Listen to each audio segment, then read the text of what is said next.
যদি জামায়াত ক্ষমতায় যায় তাহলে আমাদের নারীদের পর্দা এটা ফরজ, পর্দা করে আমরা কাজ করব, এটা আমাদের ফরজ। যারা মানবে ওরা তো পর্দা করবে। কিন্তু আমরা এটা শুনতেছি যে জামায়াত যদি ক্ষমতায় যায় তাহলে নারীদেরকে মানে বাহিরে বের হয়ে কাজ করতে দেওয়া হবে না। আসলে এটা কতটুকু সত্যতা আছে এটা একটু আমি জানতে চাই। আমরা অনেক সময় যে বিষয়টা ঠিকভাবে বুঝি না সেটা সত্য জানার চেষ্টা করি না, সেখান থেকে জন্ম নেয় ভয় আর ভুল ধারণা। আজ আমি একটু ভুল ধারণা পরিষ্কার করতে চাই।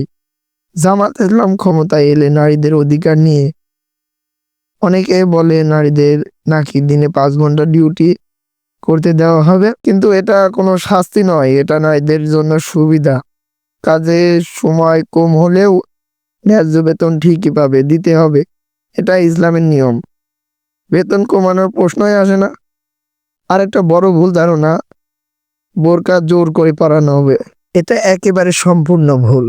জামাত ইসলামের আমির ডক্টর শফিকুর রহমান পরিষ্কার করে বলেছেন, জামাত ইসলামী ক্ষমতায় গেলে মহিলাদেরকে ঘর থেকে বের হতে দিবে না, আর যদি দেয়ও আস্তে করে জোর করে একটা বোরকা পরাই দেবে, জোর করে পরানো লাগবে না।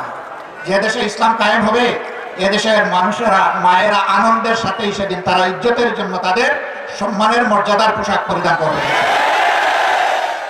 তারপরেও কোনো মা কোনো বোন যদি এই পোশাকের বাইরে থাকেন, আমরা তাদেরকে কথা দিচ্ছি, নিশ্চয়তা দিচ্ছি, তার উপর জোর কাটানো হবে না।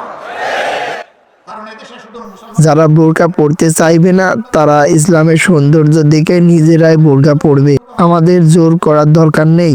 আর কেউ যদি না পড়ে সেটা তার ব্যক্তিগত বিষয়।